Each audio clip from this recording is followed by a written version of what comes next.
Hello and welcome to Your Becoming podcast. This is my latest version of podcast. It has stemmed from my first podcast, which is Your Abundance podcast, which you can go and listen to in the backtracks. I wanted to welcome you. This podcast is for entrepreneurial, spirited women and men who want to take their life to the next level. And I am Erin Trethowan. I am a mentor. I am a spiritual healer, amongst many other things that I'm not going to ramble off here. But I wanted to say thank you for coming here and listening. If you like what you hear, please subscribe. This is based on Substack, but you'll be able to listen to it on any podcast platform. But subscribing on my podcast on Substack will get you where you need to go and where you need to be. I am in awe of how my life has unfolded and how this podcast has come about, and I'm so excited to deliver what's coming to you. And please enjoy. I love to hear what you think, so please come back, head to my DMs on Instagram, comment on any posts, comment below on Substack, and let me know what happens for you when you listen, because I know that I'm here to activate more people into entrepreneurial lives and expanding themselves, which is very joined to your becoming as your highest potential. And I'm so looking forward to sharing that journey with you. Here's the next episode.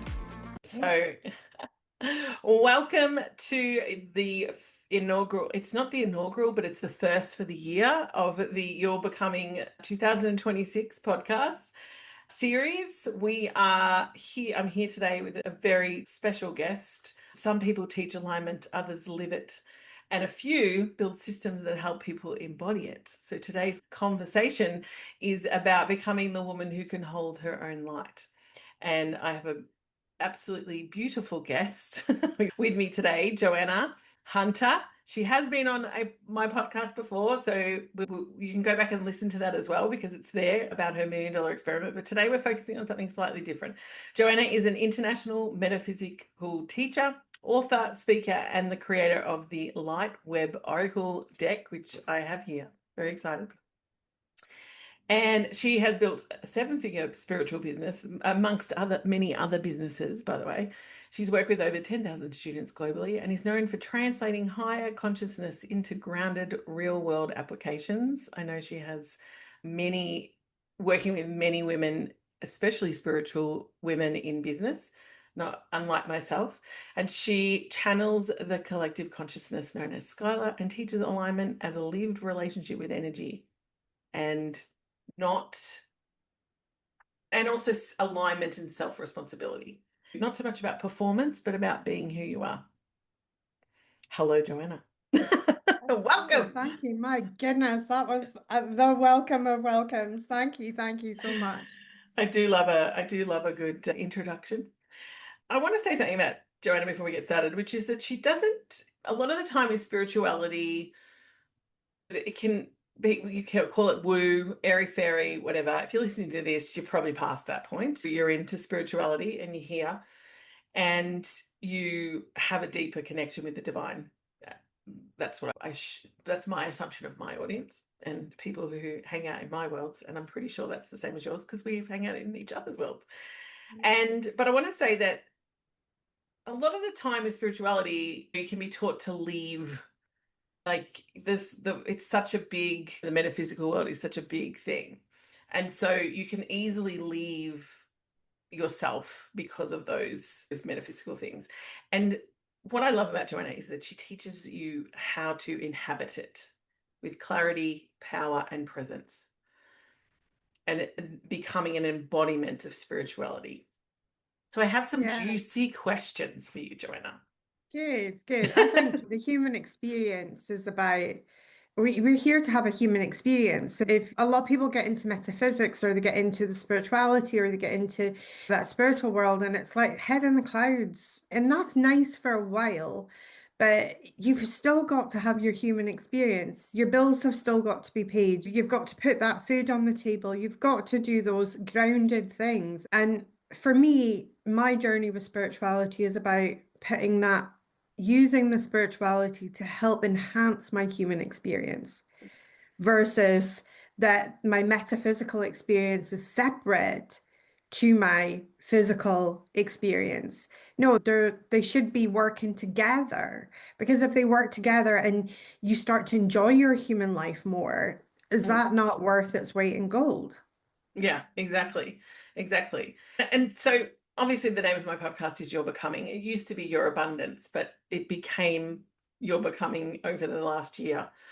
And because I felt like Your Abundance didn't really, as a female entrepreneur, spiritual human who was, we are all on a trajectory of becoming our highest potential, and there's various paths to that. And I've called it this year, 2026 is the year of the highest potential. I want to ask you, I want to talk about your becoming first before we Mhm. jump into some info about the Lightweb Oracle deck, which my hands were like, oh, I'm so excited to get this. The vibe of it, just ordering it, was amazing, by the way. You know me, I'm very highly sensitive. So when you look back now, which version of you had to fall away for this existing one right now to be here, to launch the Light Oracle web deck? And because I want to focus on this, because this is really what's at the forefront, because it only just came out on Jan 1st. Is that correct? Around there.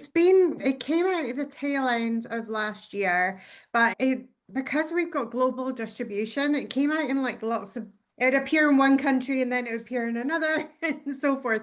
So we didn't have a set date for it, but yes, it came out last year. So just at the end of last year. So I'm very excited by it. It's just amazing. It's beautiful. I got my deck here. We're like twinning, twinning.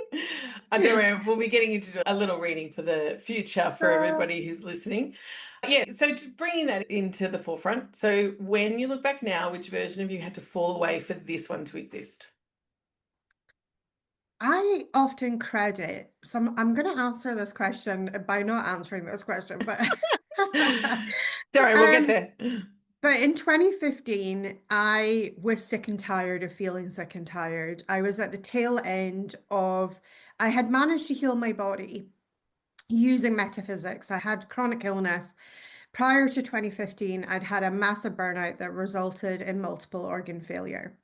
And I was really just sick and tired of being sick and tired. I had built 4 6-figure businesses and then had to give them up through to illness. And I was just stony broke and living on welfare. And I had come to a stage in my own healing where I realized I wasn't going to get any better if I still had the monetary stress, if I still had that financial stress. And I credit my becoming to 2015, Joanna, and the courage that she had, that despite the fact that she had no guarantees that life was going to ever improve, she had no guarantees that she would ever have the energy again, because I was suffering with things like chronic illness back then, like chronic fatigue and chronic unexplained pain syndrome. So because I had all of those things going on, it was incredibly brave of 2015, Joanna, to even try to build another business. And it was really, I went on a journey that I call Be Your Own Rescue. I realized that nobody was going to come and rescue me, and that I needed to be my own rescue, and I needed to step up for myself. And I felt like I had so much in my heart, and so I don't know if it was so much as who did I let go of to become who I was. It was more an allowing to become the person I am today. Like I allowed more of myself to come through. I allowed trust and faith to lead. I allowed myself to follow my dreams, even though on paper I looked like a really bad bet. The doctors were saying, you've got to accept your diagnosis, you're never going to be better. And here I am sitting in great health. And so the journey, not only did it healed me as well, it healed me, the journey. And and it became my becoming, really. And today, if I could go back in a time machine and speak to 2015 Joanna that kicked this all off and be like, you're going to have this card deck and the artwork is going to blow your freaking mind, and you're going to have like over 10,000 students, and 2015 Joanna would have been like, you're high. You're high. There is no way I would be able to have the capacity for that. And yet, nobody tells you this little piece. The road grows you. Oh, I love Just that. start. Just start. The road grows you. And nobody Mm. really talks about that. Nobody talks about how every time you're putting your best foot forward, it's also growing you and it's changing you and expanding you. And yeah, I'm not the same woman of 2015. Thank goodness. I've built a business that's taken over $3 million on the internet. I am Wow. definitely Woo, no woo, woo. longer on welfare. Yeah. And I've helped lots and lots of other people come out of the benefit system.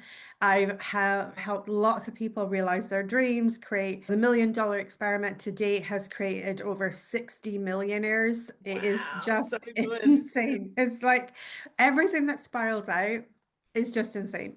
Yeah. Yeah. And you live and breathe personal and professional development over those Yeah. years. That's 10 Yeah. years, 2015 to now.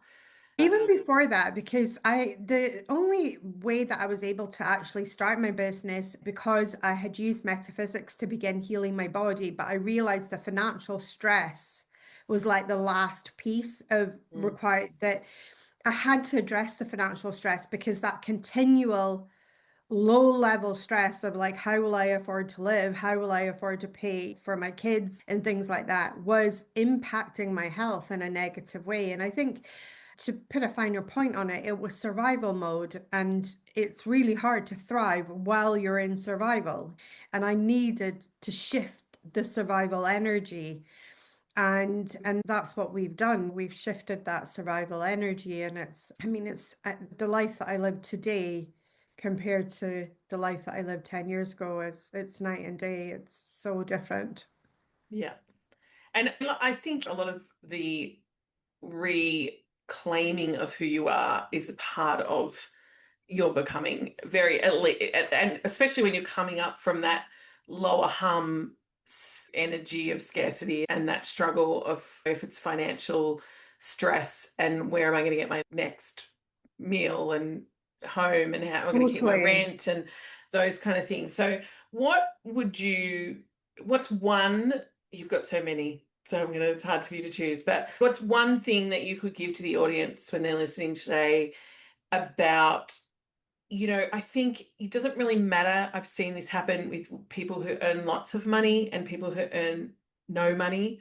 Like that stress, that low hum sometimes doesn't leave, because I practice and teach and coach on the not hustle environment. Like it's very much led by your gifts Moving and into flow. yeah, and beingness. That we still do things. We're not just sitting there floating on a mountain like a monk, but we're very much into aligned action and things. But what that low hum, that energy of that's there when you're feeling that way, what do you think is the number one thing that they could use or change in themselves that would shift that energy? It's my absolute favorite light tool of them all. So I will just move out of the way in the middle here. We've got something Yeah, called daily light. So it's my yeah. daily light gratitude journal, gratitude journaling, any type of gratitude journaling. My journal is very good. If you don't need fancy equipment, but if you were to get fancy equipment, it's a good one. But it's one of the things that we have to understand is everything is vibration and frequency in this universe. Your problems, that stress, it's all a vibration, it's all a frequency. Stress is a lower vibrational frequency. It has a denser frequency than other frequencies. When we tap into the energy and vibration of gratitude, we are moving consciously our frequency into higher realms. The good news being operating in higher frequencies is that's also where solutions live. Problems live at the lower frequencies, solutions live at the higher frequencies. So, looking at your life through the lens of gratitude, through the lens of a higher vibration, through the lens of a higher frequency, really, not only does it scientifically rewire your brain, which is good news because we all have something called filter perception, which means that the way our brain is set, we are filtering in either positive or negative life experiences based on the way that our brain is set. Gratitude will set it to have a more positive view, which is perfect. It will also clean things like hardened arteries. When life is very stressful, stress creates things like cortisol in your body, and that will have the effect of doing things like hardening your arteries, lowering your immune system, and making life actually physically tougher for your body. When you sit and give gratitude, even for just 5, 10 minutes each day, your body starts to release positive chemicals, and those chemicals have an opportunity to begin cleaning up your body. So the oxytocin, for instance, has a little hook on the molecule. And so it literally scrapes your arteries as you give gratitude. So Nice. these are the scientific things. They've done a study, they did a study on nuns where they discovered that they studied a group of nuns for 20 years, which nuns are great to study because, or any type of people like nuns or monks, because they live in the same environment, they eat the same food. And so that's very rare because obviously if you study families, everybody's living differently, eating different stuff. So the nice thing with nuns is that they have a lot of consistency there. And they discovered that nuns that were self-identified as very grateful and very positive lived on average 7 years longer than nuns who didn't. So it even improves your longevity. From studies, they know that you will heal your body faster. So your immune system is boosted through giving gratitude. So if I was to give something to help dispel that low level stress hum, is to keep a daily gratitude journal. Now, you're missing the point if it turns into a chore. This thing has got to be something that you want to do and that you desire to do, as opposed to if you're like back at school writing lines. You'll have missed the magic of it. Because I've had students that have said to me, I tried that gratitude thing and it didn't work. And then upon investigation, they've approached it like they've just been given 100 lines by the mean teacher at school. When it's no, that's not the vibe that we need to turn up in this practice. It's about opening and really, truly, I don't really care what's in the gratitude journal. I say that often to my students. If you find gratitude in the most unlikely of places, do not beat yourself up for that. But what I do say is you have to feel the feelings of gratitude because the feeling is a byproduct of the thought. You're on the frequency of the vibration of gratitude if you can actually feel the gratitude in your body. If you're feeling the gratitude in your body, Yeah. that is the chemical response to the thoughts. Yeah. And that means the chemicals are there, which means if the chemicals are there, the vibration and frequency is there. So that's your test, right? Don't be given the gratitude and feeling, I feel no different. Guess what? That session probably wasn't very productive. But if you're get on that vibration frequency by feeling it. Yeah, I did 365 days of gratitude online, like 10 before it was early on Facebook years. And I think it was the year that I was starting my business or the year before. And I did a whole year of posting gratitude, what I was grateful for on Facebook every day. And Beautiful. yeah, I never made it into a chore. There was times when I just hit the deadline of the day, like I was 5 to 12 at midnight. I was doing my post because it was like things got better at me. But I was like, every time it was like, I'm really enjoying this. And it was funny because a few years later, I was like, I'm going to do that again. And I never got the same momentum with it because it didn't have the same momentum behind it. It wasn't there because I'm just going to do this gratitude and I'm going to enjoy the experience. Something else got caught up in it. Gratitude, I love gratitude. I'm a big fan of the gratitude. Let's talk alignment as a subject and what that Okay. actually is for you. What's that? How does it feel? And when is alignment real for you? So how do you know it's in your body? Because I find a lot of people, it's a word thrown around now that is very, it's kind of like manifestation. Everything's gone a lot more mainstream. People, it's like in flow, in alignment, and there's no real felt sense of what that is. Everybody, it might be different what their alignment is because everybody is different. But I'm just wondering for you how you see it and I'm going to be that awkward guest again and go back to a stage before alignment that nobody talks about. So the precursor to alignment is discernment. Oh, yeah. And most people are not even able to discern for themselves what it is that they like and what it is that they don't like. And without discernment, there is no alignment. And so the key is, and often what happens is like in the early days of a spiritual journey, you might be working with lots of different teachers, lots of different people, and things like that. And there is this tendency in the spiritual world of people giving their power away. Okay. And it is for many people an expensive lesson. And it is a lesson that they will continue to repeat and repeat until discernment makes a factor in their world. And what happens is, and I remember being really annoyed once with spirit. I tend to have a lot of I don't give spirit an easy time. I channel and I fall out regularly with I used to fall out regularly with my spirit team. And I was really mad at this particular time because I'd had this client come to me, and in my humble opinion back then, she had been screwed over by a coach. And it really annoyed me. It really annoyed me. And what annoyed me the most was that this person, or this person who had been coaching my client, they had touched on real things. So spirit had obviously been there. She obviously had psychic ability, this coach. And yet what she had done is highlighted all of my clients' fears and then said, this is what will happen to you.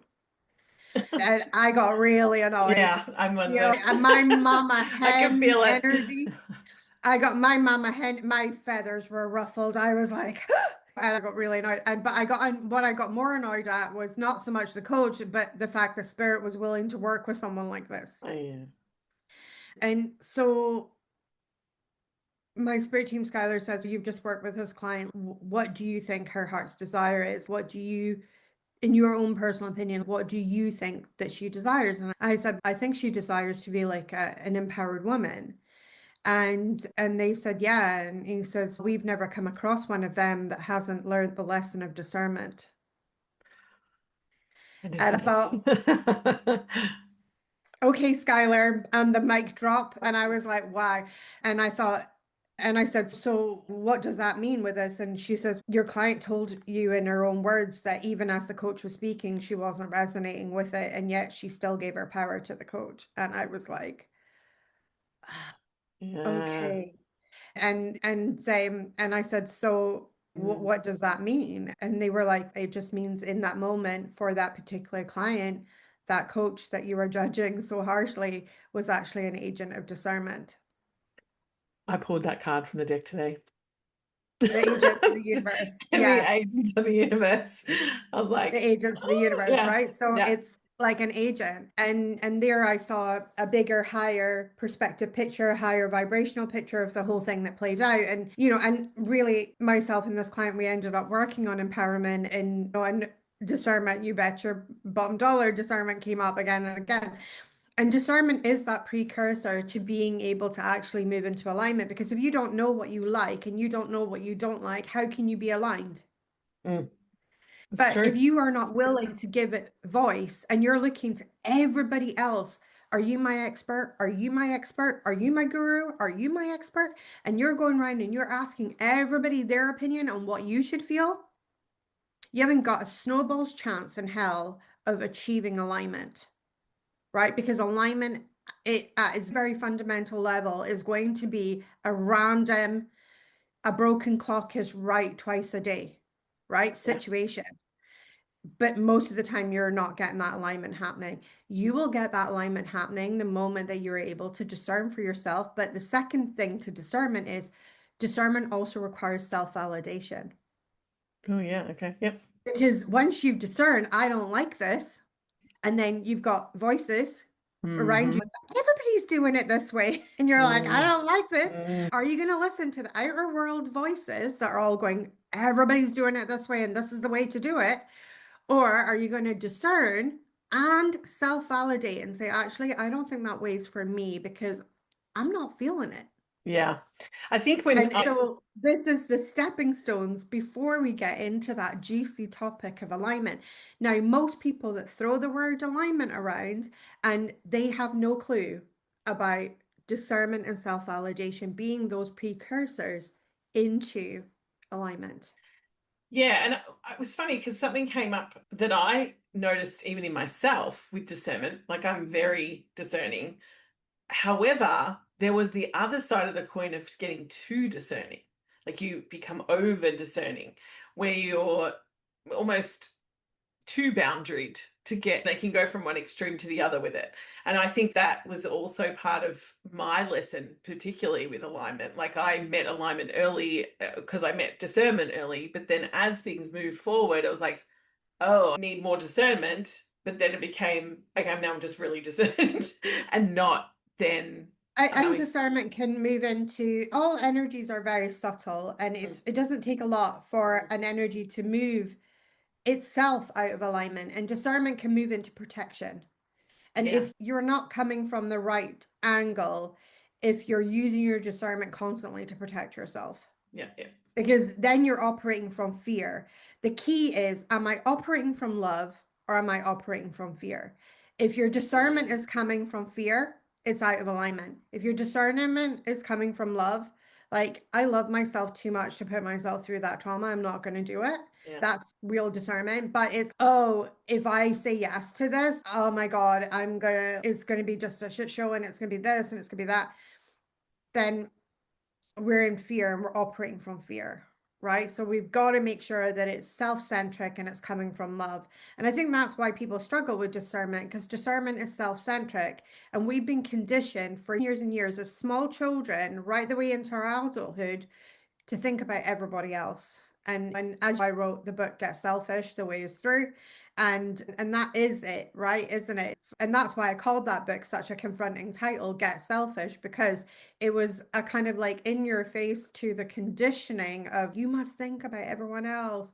And this is how we end up in the trouble of people pleasing, over giving, over delivering.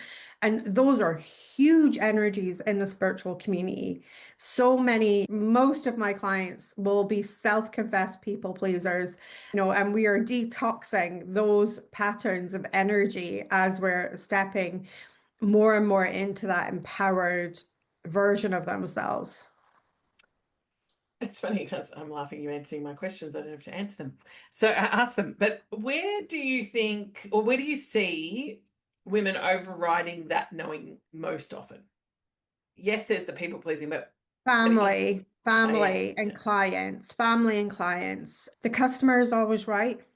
That's a juicy one. That's a little underlying, little subtle bit of conditioning, little sprinkle on your, and therefore we become afraid. We're operating from fear. If I tell this person where the end of the line is, maybe they'll badmouth me, maybe they'll affect my business. So that's the client aspect. Family, we have stories and patterns of stories. If I don't do it, who else will? If I don't do it, my family will suffer. I need to martyr myself, because if I don't martyr myself, like, my family will miss out, or things like that. And then we are being visited by agents like resentment, for instance, which is, and most people don't even know that they have the boundaries in place, because you have boundaries that you've set, and then you actually have boundaries that are like your actual default setting boundary, and we're all too willing to cross them. So I'll come across clients who have never really set boundaries, and yet they'll tell me and they'll say, Joanna, I've got resentment. Skylar defines resentment as when you're willing to cross your own boundaries. And so we often love to make resentment about somebody else, but actually it's when we're willing to cross our own boundaries. And because we're willing to cross our own boundaries, agent resentment will come up. It'll tap us on the shoulder and say, hey, here's some resentment for you to work through. And often, again, we're not using our old friend discernment to actually say, maybe I need to stop facilitating for everybody around me. Maybe I need to empower my kids to do more, or maybe I need to vocalize my needs to a partner or a husband and say, actually, you know what, I need help here. I can't do it all on my own. But without that emotional charge, because most people approach those types of conversations highly emotionally charged, and then they wonder why they get high emotion back. Yeah, I often talk about boundaries is that like, people think of people having no boundaries. And I'm like, no, everybody has boundaries. It's just whether you're listening to them or whether you're implementing them or whether you're overriding them. Amen. Yeah. Because it's Yeah. just such a, and that is the precursor for discernment as well, is understanding what your boundaries are to then be discerning about them. And a lot of the time, if you haven't been taught how to use your boundaries, then you're over discerning, or you are, the results that you get in life often represent the need to learn the boundary first to then say, now I have to be discerning about that moving forward and how that looks. It comes down to self-honesty. And if we're not honest with ourselves, and many people are afraid because they don't understand that there's a separation between honesty and action.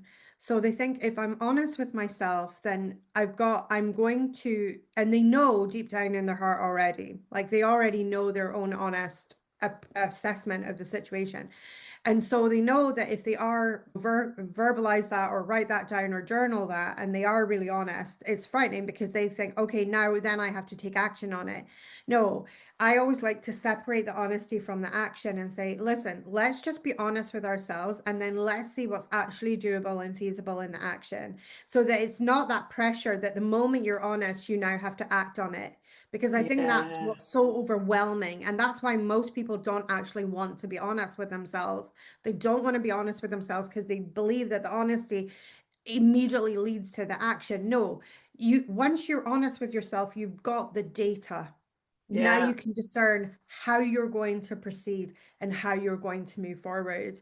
But if we've not got that data in the first place, then we're going in blind every single time because we're not willing to look at the honest data first of what we like, what we don't like, where the boundary is, where the boundary's not, what feels good, what does not feel good. That's a good indication of where boundaries are and where they're not, even if we're not fully aware of where our own internal boundaries are.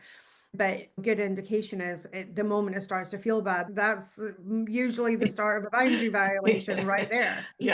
But having that honesty, having that radical personal honesty is the key to then being able to say, right, now let me discern the right way forward for me. Because there's times that we will have to compromise as human beings, right? I always love to use dirty nappies as this, right? Because it's not our favorite job, is it? As a parent, right? To change those dirty nappies, right? So the discernment or the initial discernment or the radical self-honesty might be like, ooh, I don't like that. That's not a vibe for me. But we then also come up against the secondary energy of what type of parent do you want to be?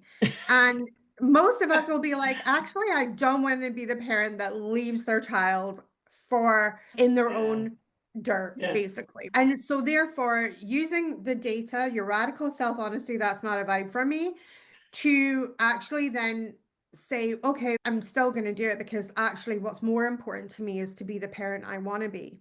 That's what's more important to me in that moment, even though the job's not a good one and it's not maybe the most pleasant of jobs, but I'll do it for my child because I want to. And I think that's such a really clear explanation that most people can see. And if we proceed like that, with the radical honesty, the discernment following, we're still going to stay in alignment because we're now in alignment to the parent that we want to be. If we just went, no, that's not a vibe, I'm just leaving my kids. Like, the thing is, we wouldn't be able to look ourselves in the mirror and like what we see if we do that.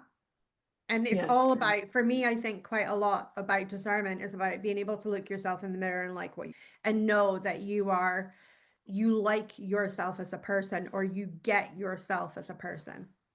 Yeah, true. Very true. And I think that we always have those different value systems banging up against each other within ourselves, and they outweigh something else. And we understand that when you're manifesting, you have a block because you've got some other underlying thing coming up in front of it that says, no, you can't have that, because I think your $1 Million Experiment book goes into that beautifully about the belief systems and how those value systems can go against us, but they also go for us as well. So this is why I step through and become the parent I want to be and don't leave the child in the nappy. Do you know what I mean? It's like, this is a job I really despise, but then at the same time, I really love being a parent. So it's which one wins? Yes, and it's allowing, it's about allowing the priority of what is most important to you. Yeah. The temporary discomfort of dealing with a dirty nappy versus becoming the parent that you want to be.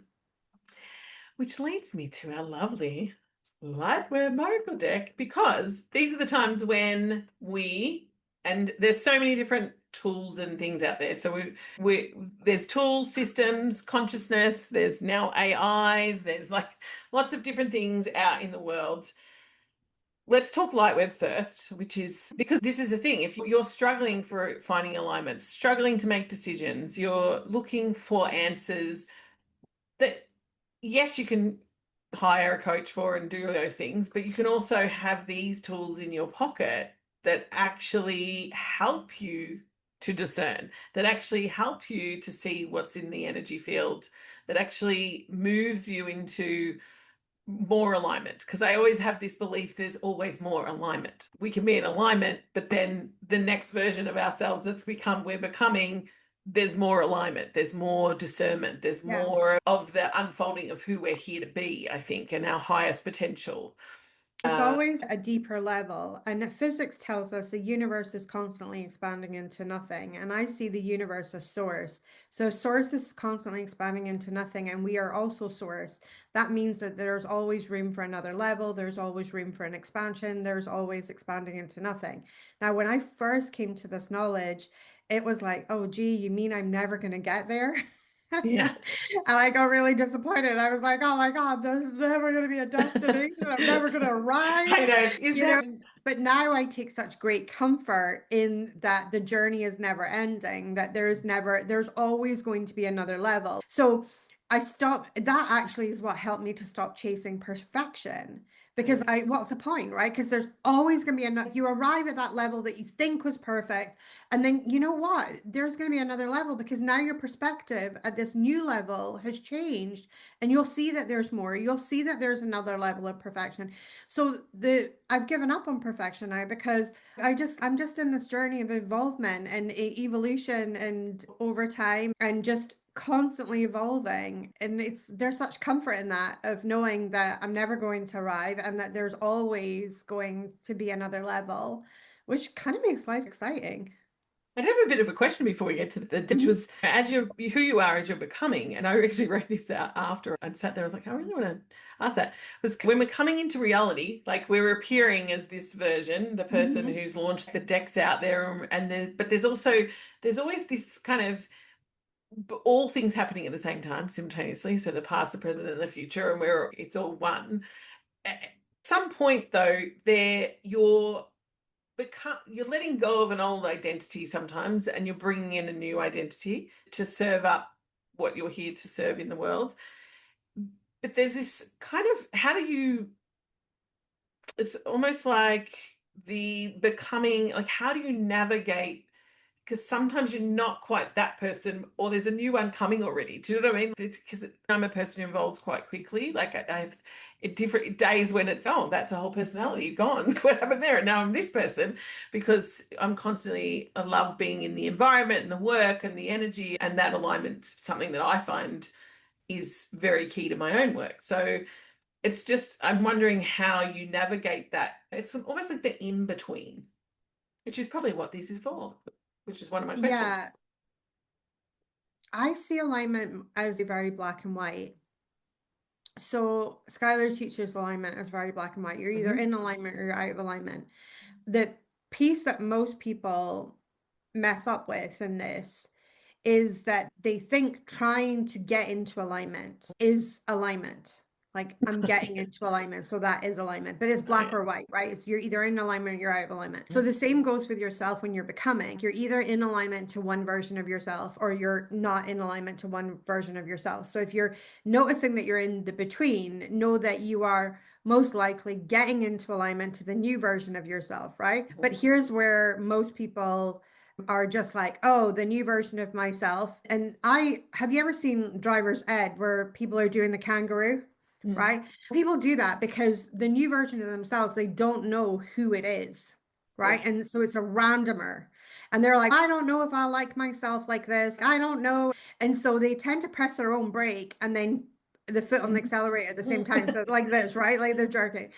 And the thing is, it doesn't have to be random who you're becoming. You can sit and define that before. Mm.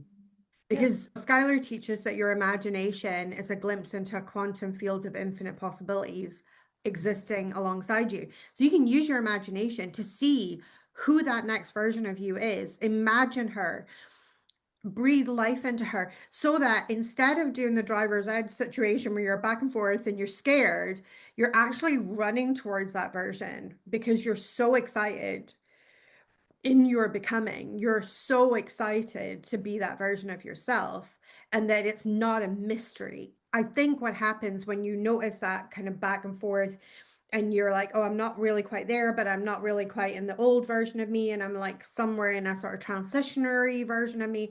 I think that is because there is a level probably still of fear to really fully embody the new version. And that's because the new version is maybe not fully defined to you yet.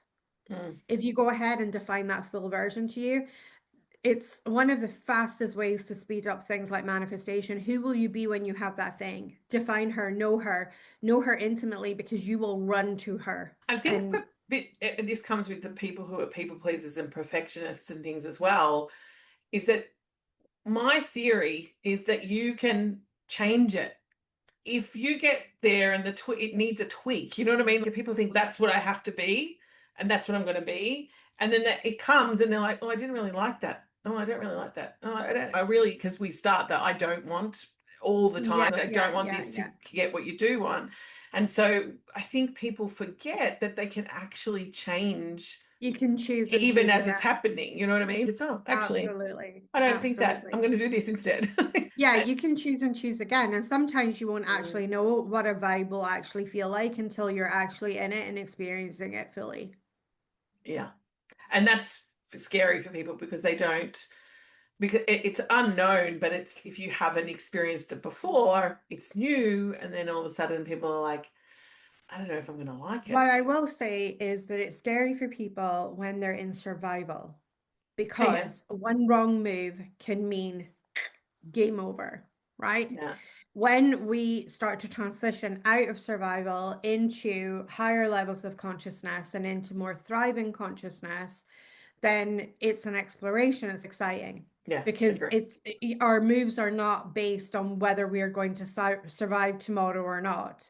When Mm. we're in survival consciousness, it's going to be based on, are we going to survive this? Are we going to get through this? Are we going to get the other end? And it becomes what I call the do or die energy. So we either got to do this or we're going to die. And that's a very high stakes game that people are playing. And what I like to do is to soften that. And you don't have to play such a high stakes game. You get to choose and you get to choose again, and to calm that nervous system, because it is actually all to do with nervous system regulation. And most nervous systems are playing a do or die energy. And Mm. so they're playing that do or die game. And it's this decision. And it's like, love, you're just publishing a card deck. It's going to be okay. Yeah. Come back to the honesty there, the reality. Yeah, it's gonna be okay. It's, oh my God. And it's because our nervous systems are not programmed to keep us happy. And Mm. I find this is one of the sort of moments that changed my brain chemistry, realizing that our nervous systems are not programmed to keep us happy. They're programmed to keep us alive, and they don't care whether you're happy or not, right? But we care whether we're happy or not. And so, therefore, happiness, by its very definition, has to be a conscious choice over something that we can just rely on the universe or the world to give us, because our bodies itself, our bodies have a different job. Our bodies to keep us alive, to keep the heart Mm. pumping, the lungs working, and your body is absolutely brutal in that. You go up a mountain and it gets too cold, it's willing to sacrifice your fingers, your toes, everything, right? Mm. Like, it is efficient in its job to try and keep you alive. So if But we that's want that also means quality, it's just as efficient to heal it. Do you know? Like that's the yes, of other course. side, you Yes, know? Like I yes, think yeah, people yeah. forget. And that was one of the things that I could definitely take from my healing journey, was that when I began on my healing journey and I began healing myself, one of the big things that I realized was that the body is always looking to maintain homeostasis. And that if I give my body the correct parameters, if I give my body the vitamins, the minerals, everything that reduce stress, everything, like all of the factors that it needs to move itself back to homeostasis, my body will move itself back to homeostasis. And that was one of the reasons why I went on that be your own rescue journey, because I realized I wasn't going to be able to continue to complete my healing until I removed the biggest stressor in my life, which was financial. That was my biggest stressor in my life. And so I went on this journey of creating financial freedom. And that is what took my body over the finishing line on beginning to fully heal and giving myself the parameters to heal. But yes, yeah, it works like that. It's like one of those. I remember when I was working in advertising years and years ago, not showing our age, because I think we're born in the same year, you and I. I worked in advertising, and obviously I sold magazines. This was back when I was very young. So I learned this lesson very early about what stress was. And I remember this, one of the office managers who worked in the office would say, just remember it's a blank page. Like you're selling a blank page, like nothing on it. It's like, it's not life or death. It's if the page goes to print and it's white. Do you know what I mean? It's not this, like the Do or urgency die and this, energy, yeah. right? Yeah. And we The have that do or in die. so And many things. So I was talking about this today as well, with I need to make a reel, I need to put the thing out, I need to get that. None of that is a need. That is, nothing is a need. The things that are needs are the eating and the healthy and the love and the home, and the rest, like, it's not a need. There's no need there. could not agree more. Could not agree more. So what is, let's talk Lightweight, because I love it. Literally, my daughter is loving it too. She's, every time I pull it out, she's, can I have a card too? I'm like, yeah, sure. Perfect. So I love that. So the Light Web deck was just, obviously I have a course called Light Web. I teach soul-based technology that is Light Web. So I activate people into the Light Web, which is a grid of energy that connects everything. It is the ultimate tool for manifestation. It's the ultimate tool for intuition and moving into deep source and soul alignment. But I have to talk about Anna Babich and Stephanie Wicker Campbell, who are the artists behind the deck, because they took my words and they're just beautiful. Like, isn't it gorgeous? And that's from one of my frameworks called Women Priestess Goddess. And so that's a woman card. So we've got the key there. So the woman holds the key. We've got a portal leading somewhere else. She's crowned because she's an empowered woman. She's I'm going to talk just for a second, hold the card up so that it comes up absolutely. You'll also see in that card little dragonflies. So dragonflies are the emissaries of Kuan Yin. And that was who really started my journey of empowerment. She was the Bodhisattva that asked me in meditation one day to write my book, Get Selfish. And I told her she had the wrong girl, that I had dyslexia. She's never wrong, Kuan Yin. I'm going to tell you now. I was like, you've got the wrong girl. I've got dyslexia. English is not my first language. I had all the excuses.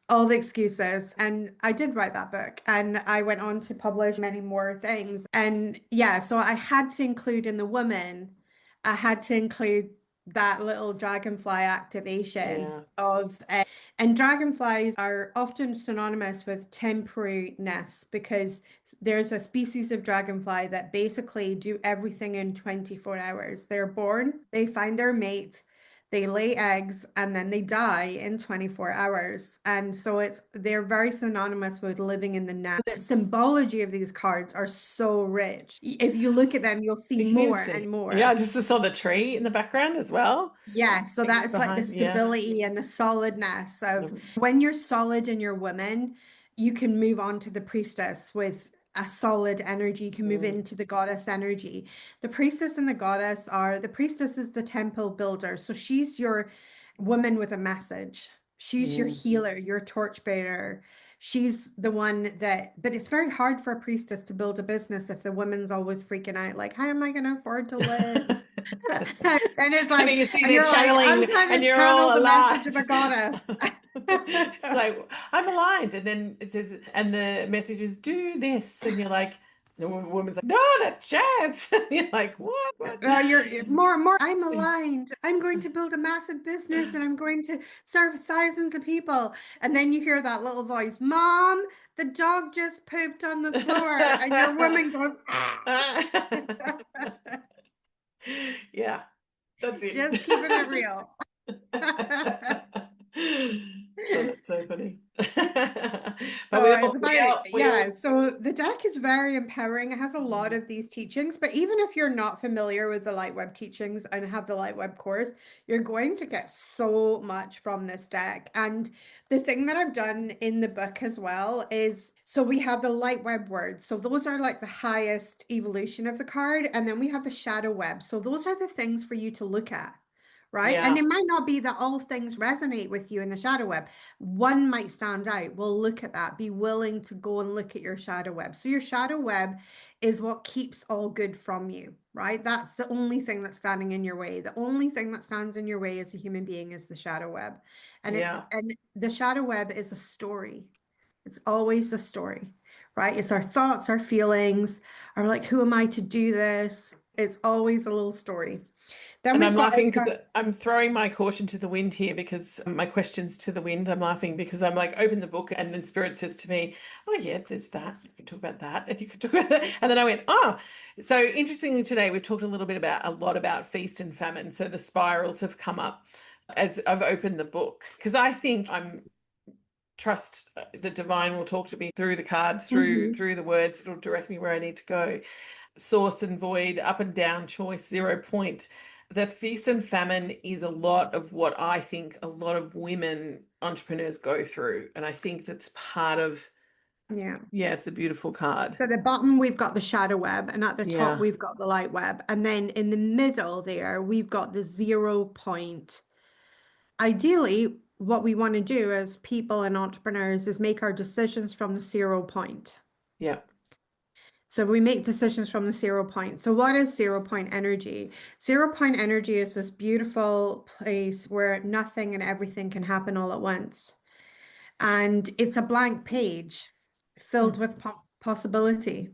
There's infinite possibilities. You could put infinite things on that blank page.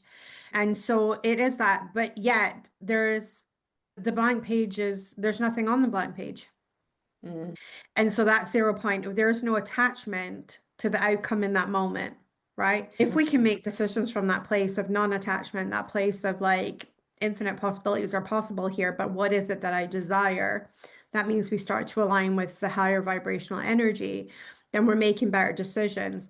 However, most people make decisions either based in the void or based in source. And when we make void-based decisions, we're in trouble because energy only attracts like energy. So if we continue to make void-based energy decisions, guess what's going to show up? I wonder what? More void, right? Yeah. Which is why we have to really learn to flip that switch and move into more source-based decision making at the very least. But the premium place to make decisions is from the 0 point where anything can happen and yet nothing can happen Yeah. because nothing has started yet, but anything can happen. And that way, the infinite possibilities remain open to us. Yeah. I got this card the other day. Wasn't about feast or famine. For me, it was something else. But I think about the feast and famine just for the audience and how it expresses itself in their reality, like what it looks like for them, whether it's money in and out, up and down all the time, or even It's food. first and foremost an energy cycle. So Mm, most people think feast and famine is a physical cycle. I either have or I don't have. I have a lot, I have little. I have nothing, I have loads, back mm. and forth, right? So they think it's that. And that is the manifestation of an internal energy cycle. Oh So when yeah. I was in the feast and famine cycle myself, I went to actually begin to deconstruct the feast and famine cycle. So what I discovered was that there was a downward trajectory where you ended up in famine. Mm, And then you get to this point where I call it the F it point. So you throw caution to the wind and you say, F it, I'm so sick of being in this place.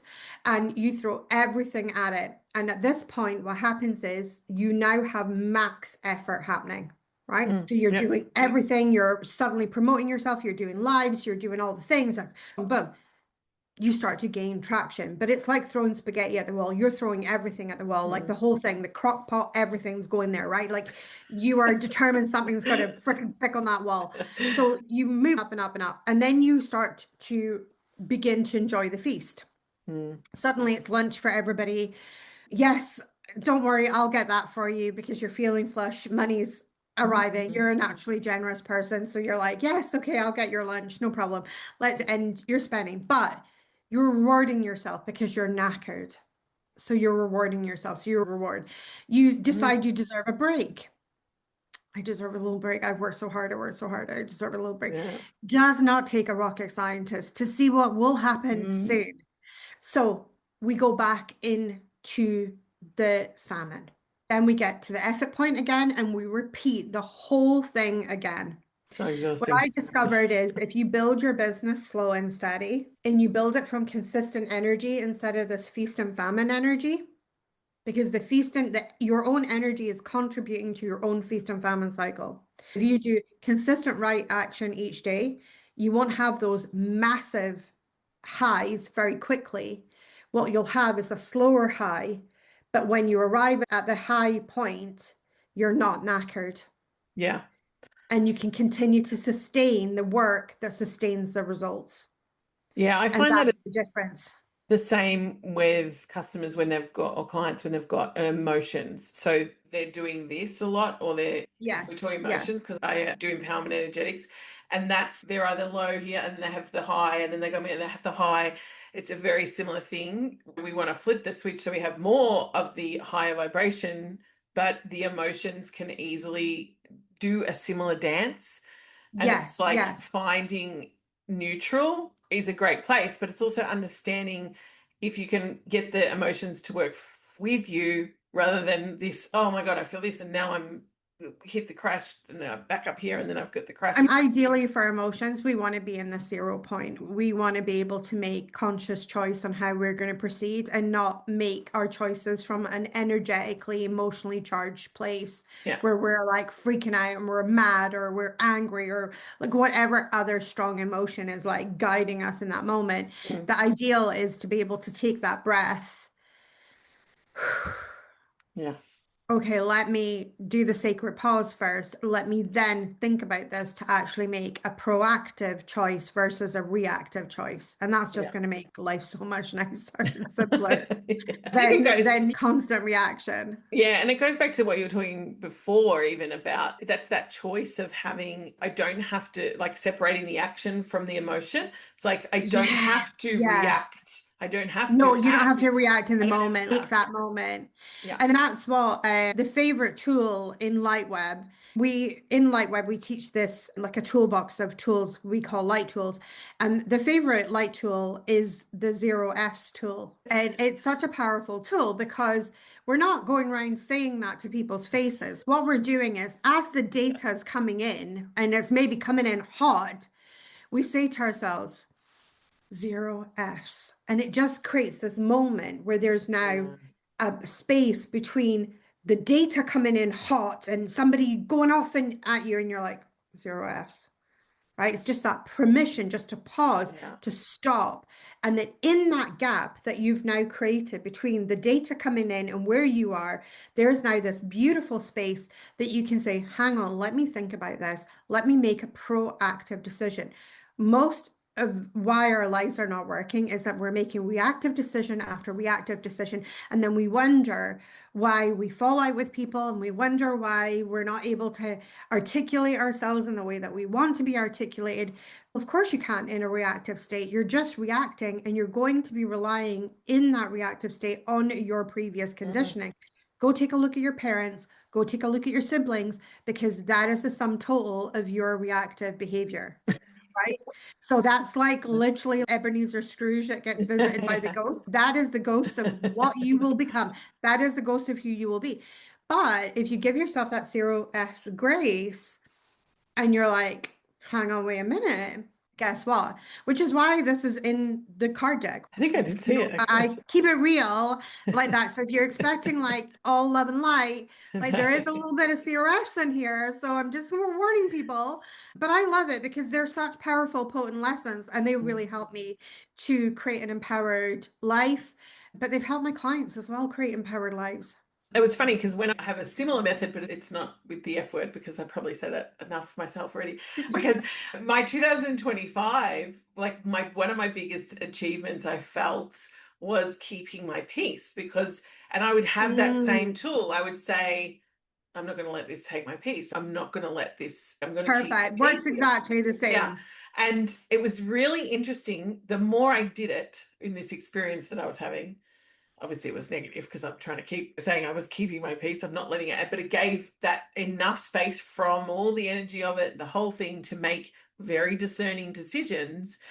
And it enabled me to become the birth, like the conduit, or the, like, I know you obviously you channeled the light web oracle deck through, and it comes through, like I birthed CalibraGPT into the world through this experience. And she came out the other side and I was just like, what just happened?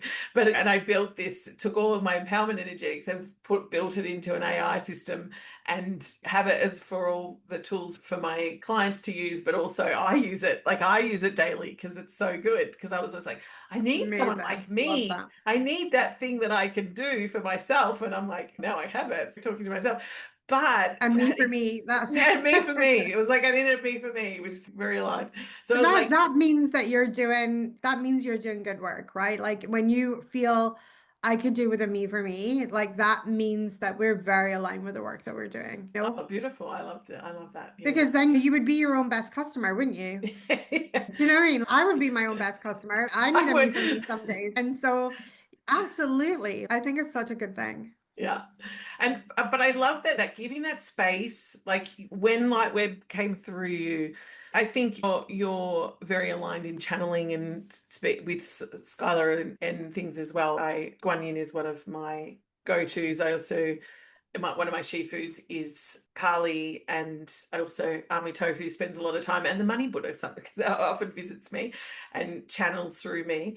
And it's really like these things like decks and books and like CalibraGPT, things like those tools that are channeled through us from the divine to say this needs to be out in the world to support people and in their journey even more. Like for you, what was that experience like when bringing the light deck through? The light web deck was deck. really like the light web deck was really brilliant to bring through because all the frameworks existed. Yeah. So I wasn't bringing like something fresh out of the box where I was seeing it for the first time. I was like, I knew I wanted to do a deck as soon as the Lightweb had arrived, and I started teaching that in 2017. I began teaching Lightweb, and we've had globally now over 400 students go through that through our priestesses and through my own containers.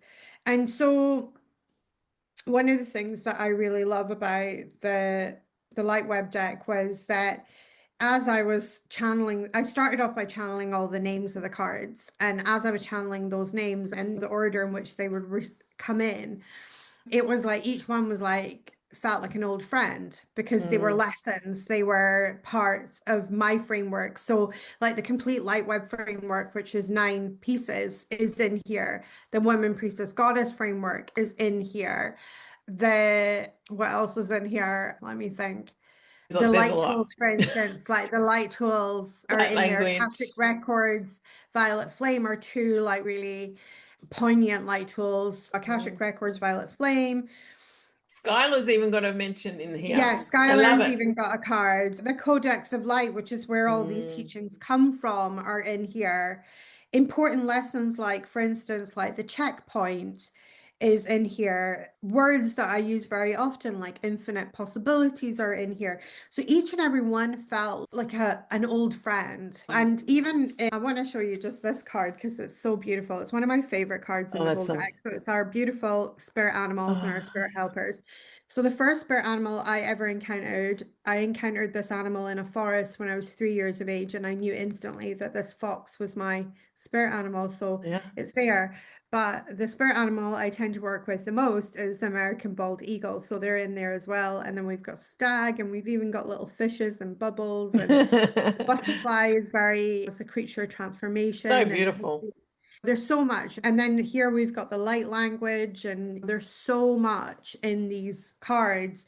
And the more you look at them, the more you're going to see in the symbology. Now, the book, we've got that shadow web, that light web, we've got that transmission of light. Then we're going deeper into that transmission of light kind of thing.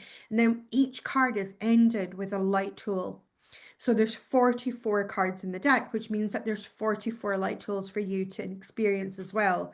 So, Yes. you know, we were talking about the spirals card. Now, the light tool of the spirals card, for instance, is the 0 point. The 0 point is a place of neutrality where everything is possible. It's a state of being is achieved through non-attachment. So it's just to give you, like, this is how you use that light tool. Can you get to that place of non-attachment where you haven't clobbered the energy with all your own energy on it, and you're like, okay, and I call that energy que sera energy. Que sera, sera, what will be, will be. If we can get to that level, that frequency of what will be, and we can be so non-attached, that's when the energy will become clean and it can realize its highest potential in that moment. The moment we start clobbering it with our fears, our hopes, our desires, all the things, it's a little piece of us on there, and now it's got to run a gauntlet before it can flow to us fully, because it's running a gauntlet through our own emotions. Yeah, it's coming. Yeah, but it's like boom, like it's like a pinball machine by the time it gets to that slot. It's like, Whereas oh yeah, we're if throwing we some past life stuff while we're there, and a bit yeah, of that, and a bit of that, and oh, by the way, there's some family transgenerational, but this one's family transgenerational, but it's in your past life, and this one's to the. yeah, This it's is gonna literally run my that life of parallel unfolding energy people. coming in. It's got to run that freaking gauntlet. Don't make your energy run the gauntlet. Instead, try and practice that place of que sera, what will be. Can you calm your nervous system enough to not be fully attached? Yeah. And therefore, you're going to get better results in life. So each of these cards comes with a really exciting little light tool that I explained a little bit about what the light tool is. And of course, guys who really resonate with this deck are more than welcome to come and join us inside Lightweb and experience the full thing and experience all the teachings and everything that go with it. Mastery. Mastery. So that's from part of the framework. So that's from the Temple of the Mind in the framework. So there's 3 cards that go in that little set. So it's mastery, empowerment, and freedom. So mastery is that understanding that we can't allow an outside source to be the thing that makes our choices, makes our decisions. Like, we have to learn to master our vibrational frequency, because if we don't master our vibrational frequency, then our frequency is open and available for everyone taking a pot shot at it. Yeah. So mastery is like that key to empowerment, and empowerment is the key to freedom. Yeah, and I love the mastery over self, of all mastery. That's the one Yes, that's the key. that's where it begins. It all begins with the self. It's literally get selfish. And this beautiful light language you can see around in a Yes. circle, like it's beautiful. It's a, almost, I want to translate it. It's like, I want to do some language with you. So, some light language. I want to It translate is, that. yeah, it's stunning. When these images started coming through from Steph's team, and me and Anna were, and Anna was just a dream to work with. She really was.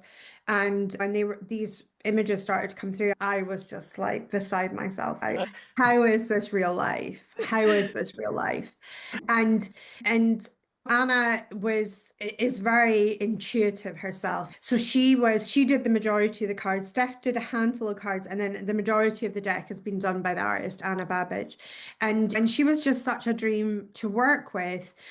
And she was so empathetic to the fact that I know that I wasn't probably the easiest client, because I said, this is a pre-known body of work. It wasn't like I was giving her a blank page. I've just channeled this deck, fire on, interpret it as you want. There was certain symbology I really wanted. And there was many times where I was like, okay, I love this. Can we just move this here? Can we just put this in here? I'd love a little bit of light language just right here. And 2 seconds later, I would get this message, and there would be a new image, and it just she would just nail it. And it was just, it was such a beautiful organic process, and it was joyful Yeah. to create. And she never ever gave me like the vibes of, oh gee, now she wants this. It was just such a beautiful, she's sure, no problem. And she was always like so enthusiastic. And You can you tell that know, she's enjoyed doing it. No. yeah, she, oh, my goodness. And I think she enjoyed the process as well. And it was really important as well. Let's talk about the diversity of my deck as Yeah. well, because that was something that was really important. For instance, we have an older woman here. Oh, yeah. So I was in the just looking at her. source, she's an older woman. Yep. We have a plus size woman in the Oh, goddess. yes. And Woohoo! we have women of color in our deck, and not just Black women. We have brown women as well, Asian women. It was really important for me The older to woman. have a very No. diverse deck. Yes, and there's another older woman, right? So it's not just the super young ones and things like that. I wanted a deck that felt that it was welcoming to everybody. And when you see a deck, sometimes depending on the deck, like I have a goddess deck, and so it's full of goddesses basically. But there's this whole I can see there's this beautiful alignment. There's the young girl. She's almost like Alvin, the priestess. You know what I mean? Like Yes, she's yes, beautiful, but there's that variety of all the parts of who you are. Do you know what I mean? Like yes, you're all yes. those things at some point. Absolutely, And absolutely. And it was really important for me to have a deck that represented mm, not just the way that I look, or I one of the things that bugs me so much, how many decks out there are whitewashed. And I have a lot of women of color in my world, and I wanted them to be represented. But I mm, also have a lot of older ladies in my deck, and they're always like, yes, they're pretty decks. There's loads of pretty decks out there, but usually they're like white, skinny, and young. mm. And I wanted somebody to be able to use this deck and have, here we have Native American, and I wanted to have a deck, I Latino, had that card the you other day. know, Oh yeah, I saw her. She's um, beautiful. and I wanted to have a deck that, here And we got a is it beautiful the Hindi? Indian Yeah, the woman, you know. Indian. Yeah. Yeah, so I wanted to have a deck that felt inclusive to like other cultures, other people. And we've even got purple dragon as well. Yeah. So like in our violet flame dragon, we've even got a galactic. Yeah. Beat me up, Scotty. But I really wanted to have a deck that felt that any woman could pick this up and hopefully see something of herself in here. That it wasn't just for one type of person, that it was lots of different people are represented in the deck. I was going to ask you who's it for, and really, it's for people. I just felt like it was very I aligned. definitely, I Like, definitely feel like this deck is for someone who wants to create their own reality. If mm, you want to create your own mm, reality, because that's ultimately what Lightweb teaches, okay, is yeah, how to create your own reality. yeah. If you want to create your own reality, you're ready to take personal responsibility for your vibration, your frequency, then I this love deck it. will be such a valuable tool. That's what the light tools are all about. The light tools are all alchemic tools to help you take control of your vibration, your frequency. Yeah. You were ticking off questions as we're going. Tick tick. So Okay, we get. I just wanted to also show the back of the deck I know. because I'm gonna you're a put it bit of shot a as well. yeah, Yeah, it's so beautiful. So you're a bit of a card junkie as well, but lately, over the last not couple as of much as years, you. like I'm not as pretty. much as me, but Yeah. because I've got over 150 Yeah, you've decks, got I a lot. I love. don't have I've, that I've many, been but I've got a collecting since few. I was Yeah. 15. But I do, Lately, yeah. lately the trend is to have like super boring backs, and I wanted to something like Uh, really rich, yeah. really. So They're we've got just that portal with the keyhole mm, leading in. We've got the light language. We've got the light web all around. We've got those incredible angel wings, which is a little nod to Archangel Metronon, who I've channeled a lot of this, have been assisting me in the channeling of this. and I love to me it looks like constellations, but the connections of all the That is light lights. web. That's Yeah. how when my students are light web activated, that's what they see in their meditations. That's what they see when they Oh, yeah. connect with the light web. The little spots where the lines are coming out, they're called nodes, and everybody is given their own node. Ah. How many people are in the light web? There's about over 400 now across the world because I Wow. have light web priestesses who also do the work and go out No, and I know yeah. because I'm not in the light web, but I do know it when I was, there's a card, I don't know where I put it, that if you're not in the light web, you can still take this deck and Oh run my wild goodness, with it yeah, because, because it's really for somebody who wants to create their life, somebody who wants to create their life. and I think it says, it might be in the book as well, but it taught, oh, I thought it was on this card, you know, the card that you read The to blessing activate. card, yeah. Yeah.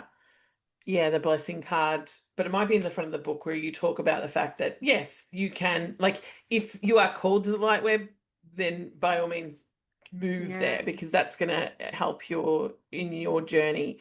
But as these are just divine for your own, as I said, I'm not in the light web, but I am deeply aligned with spirit and And then you teach empowerment and you teach becoming and you also teach creation, which is we can be sacred creators and we yes, can create our reality. And of course, this deck is going to so resonate because this deck is for anyone that wants to literally create their own reality.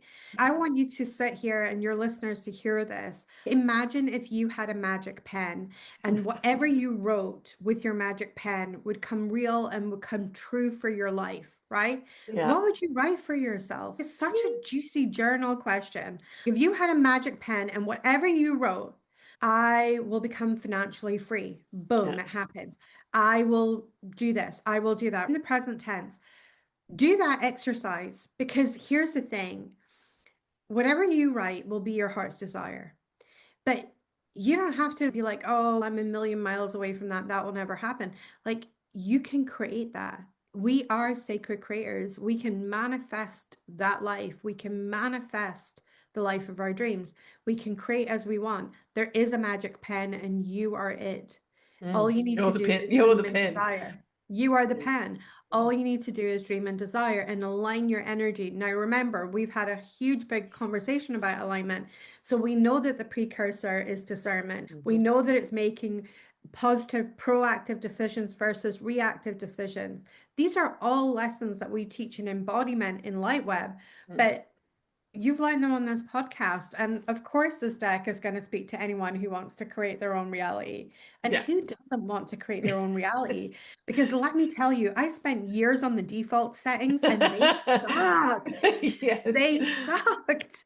You Completely know, agree with that. this is why I'm the living embodiment of my work. My work has changed my life, but it continues to change the lives of other people too. Your work changes people's lives and it continues to change other people's lives. But guess what? You're your own best customer. You needed a me for me, like you need a you for you. Yeah. And so you are the embodiment of your work as well, right? You're Yeah. always looking to who you are becoming, the next evolution, the next thing. And it's that is the magic of the work that we do. It's And you funny. can't do this work without being embodied. No, no, that's the biggest part of it. If you're not embodying it, it's going to bypass you. That's literally the, It's gonna be a very rough ride. yeah, it will be rough. And that was when I, with Calibra, when she came through, and I have given up nearly all of my other manifesting subconscious reprogramming things that I would buy into, all the things. And now it's just her, like, that I use to, because it's about calibration. It's about getting into the Mm, vibration. And it's perfect. You're doing the journaling, you use the cards, and then you're doing the work with her, and she brings you out through to what perfect. I call the beyond state, which is very similar to the 0 point, because basically, if you're moving up through needs, wants, desires, claiming, love, I am, and then beyond that is into the infinite reality, into the infinite quantum. And so we want to get there to then anchor it back in, because if we're down in the needs and we're blocked at the claiming because we're down here, we're not stepping into the levels of vibration. And Yeah. I've trained her to do that. And it was like magic when she started to, I was like, I'm doing this for, I'm just use her every day. I sometimes I'm like 3 times a day, once a day. She's an AI, so she can jump in and you can talk to her and you can sit it down and come back later and finish it off. It's like really great. Magical. So I love AI. And can we just address something? I Because have an AI question. Oh, good, because maybe I'm jumping the gun here, but There you go. there's a lot of rhetoric about AI not being spiritual, and it's this, that, and we're bypassing and blah, blah, blah, blah, blah. And I just want to share what my spirit team, Skylar, has to Oh, say I'd love, about AI, yes. which I Which is cannot what I was going to unsee ask this. you. This is going to be so juicy because I cannot unsee this. Okay. And once they said it, I was just like, and then I was like, my little human was like, oh my God, yeah, isn't that the truth?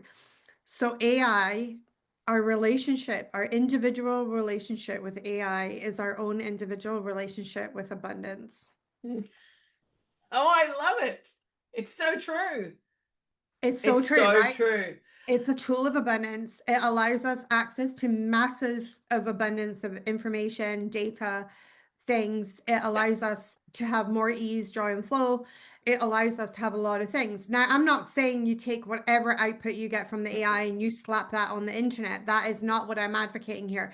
No. Whatever you put out, you must resonate with first, right? Yeah. So let's just have that caveat. But the volume of information that you can receive, right? Are you open to receiving? Abundance. Yeah. Or is it that you want to get on that high horse and you want to judge everybody that's using AI and be like, no, this is terrible, this is awful? I'm not saying get AI to do all your work. Absolutely not. I channeled this deck. I wrote the words myself. The team that put the artwork together, they spent hours. Some of these images, with all their little bits in them, some of these images have got upwards of 200-300 separate images to make this one image, right? The work was put in there. But here's the thing, your relationship with AI is a reflection of your relationship with abundance. Oh, and do you And know what's really and interesting? how open you are to receiving abundance. All of it, because it's like take back when the internet was invented. It was almost like, oh, that was the interweb and the inside and outs. Like that information was always there. It's just that it still took time to get it. Whereas now it just it's collapsed We're time. off the generation when we Yeah. had the 20-step encyclopedias. Let me just look it up. Hang on, or it wasn't in a book that you had to ask an actual human. It It's was like, that Reader's Digest was coining it in back then. oh my God, Reader's Digest. I used to sell Reader's Digest Do when you I worked in remember? magazines. Oh, that's hilarious. I forgot about that magazine. That was That's so. it. And like they don't even know the pain of looking something up. And now we got Or our a little phone phones book. and we're like, let me just Google this. It's so magical. Just So collapsed magical. the time. Like I'm a vibe coder Yes, it's now. So collapsing the time. I Yes. code websites, vibe code websites. So basically, I vibe code with AI, and I'm building this most amazing soul-led websites for my customers, and it all stemmed from first launching Calibra, and it's such like the info because you can intertwine the knowledge as well, like intertwining like you've done with the deck. You took the knowledge you already had and then built it into something more. You know what I mean? Yes. That's more tangible. It's different. It's a different Yes, way to yeah, access the information. absolutely. It's a different way to access the information. And there's those that say that tarot was a portable pocket Bible. Like it has a lot of it has a lot of Kabbalic references in there. Mhm. There's lots of references in there. And each of those cards have a little story to Even go with before the them. tarot was the runes, because that was just carved rocks. Again, and they all had stories. Like each one has a little story, has a sound, has a meaning. Again, and yeah, it's a different way to present information. And absolutely. But when Skylar said to me about it's a reflection of our relationship to abundance, it really like, I thought, wow, wow. Mm, mm. And yeah, and I understand that there is artists out there that are upset because they feel, what in the earlier models were trained, maybe not in the most upfront and honest way.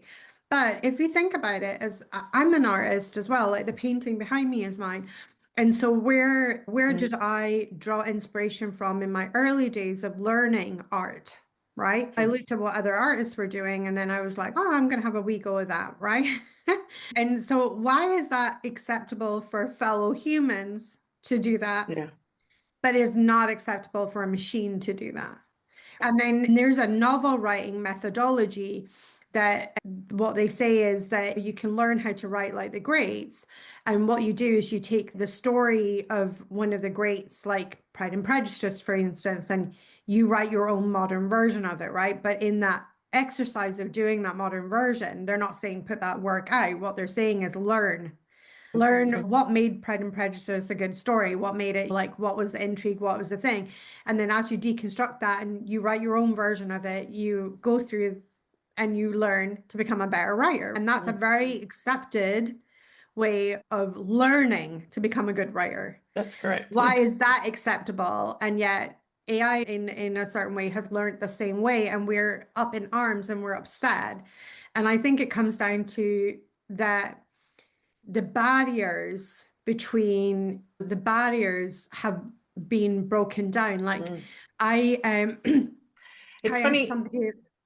I was just going to say what Skylar said about the abundance, in that it's just made accessible to more people. Abundance more Yeah, accessible. You know what I mean? Like absolutely, absolutely. And I created, because of AI, I had a person in my world that got very upset with me. She's a musician, and she was very upset with me because I created an album last year, and I launched an album last year, an entire music album. Now, let me just preface this. I cannot sing, right? At all. I literally sound like someone strangling the cat. But songwriting has been a thing that me and my husband have done. My husband's not a bad singer, but I'm oh terrible. wow, yeah, But songwriting is something that both of us have always done and doodled and things like that. So we wrote an entire album called $1 Million Manifestival.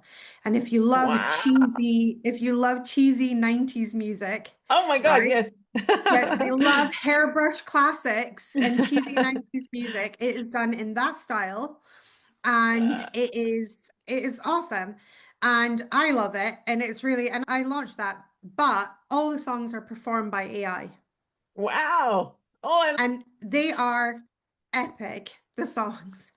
And like the music production of that would have cost literally thousands and thousands and required loads of musicians, yes.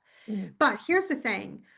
This person got upset with me because she's a musician and I should have done it the right way and I should have done it the proper way and blah, blah, blah, blah, blah. The thing is, I would never have produced that album ever, like no. ever, Yeah, it's the had I same. not, had I had to go through all the hoops, because my interest in music is not that great, right? I love to listen to music, but do I want to be like a music producer and all of this? What AI did for me was it allowed me to have my songs sung in a way that sounds completely professional, like studio quality, in a very short amount of time. Is it something that I'm going to be doing again? Possibly, because I had actually a lot of fun writing all the songs and doing all the things. But I can now add that album as a light tool and it is my favorite light tool for when I'm on my treadmill, because I Yeah. freaking hate exercise. Honestly, like that is where my feelings go to die. And so anything that can make that easier for me, any It's your nappy changing. oh my God, I'm like, oh, do I have to? But do you know what I mean? My body needs it. And so if I can put my headphones on and manifest while I am on my treadmill, please sign me up. Yeah. Yes, I will do that. And it makes the time pass so much quicker. And then I sing along, and a lot of the songs have got like affirmations and things in them. So they're brilliant, right? Like they're perfect for that situation. But AI AI made it possible. I'm not mad at it. Yeah, somebody got very upset in my world, and that's okay. That's fine. That's up to them. But I don't believe that I've taken away from any other musician by Which is producing what, yeah, it, that was what I would say. It's like, what are you taking away because you will from by never be able having to it see there? my lot in concert. No, Right? Do you know what I mean? You won't be no. able to go and see them live. You won't be able to go and support them. And no, you won't. And I think what it's coming from is, as Skylar says, that it's our relationship with abundance. And if you're in lack consciousness, competition's everywhere. Let me look. Yeah. Oh my God, this will take away from me. This will rob me. This will make me poor. This will affect. Then we're not really living in the universe that's infinitely abundant, are we?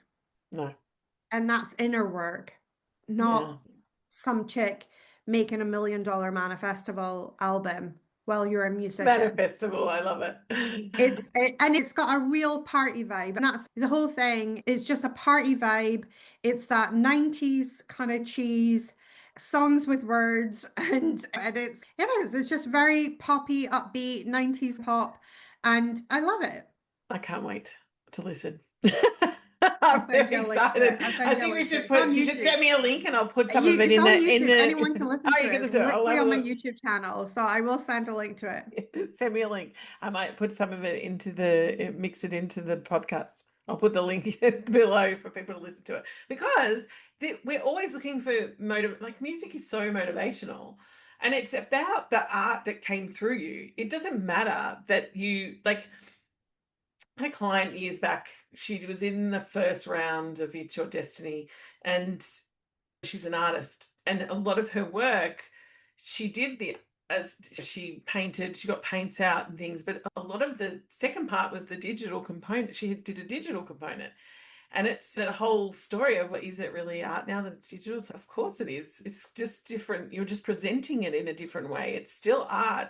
It's like that flowed through you. It's the creation model of Yeah, it's like literally flows through you. You're birthing it into the world, yeah. I and think it's also as not well, your like ownership. AI for me is like a new set of paints. Oh, so mad. I am. You know what I I'm mean? the Like same. it's just a new medium. It's a new set of paints. It's a new set of stuff. And as a creative, what I can't wait for is when, because I've started last year, or actually the tail end of 2024, I gave myself the permission to start writing my fiction books. Ooh. And I've written actually four so far, but none of them are out yet. Wow. And if you love things like vampires, werewolves, metaphysics, Yeah. like fantasy world, it's urban romantasy is what is the genre that I've written in. And one of the things that I can't wait until I can pop that in and have a movie created of my book that I've written. Yeah. I've written this Well, book. that's I'm like, actually alive now because I just was on Gemini. I was just listening, I saw this thing about because you put links into ChatGPT and it doesn't necessarily, it can't watch the video, it can't do certain things. It can and watch, it looks at websites and data, but if it's video content, and Gemini has just released, I literally took a class, I did Activating Your Highest Potential, and I took the master class. It was on Vimeo. I put it in and said, can you make me a, what's the word, like a infograph right. from the video. Yeah, it's a Oh, amazing. 2 hour video.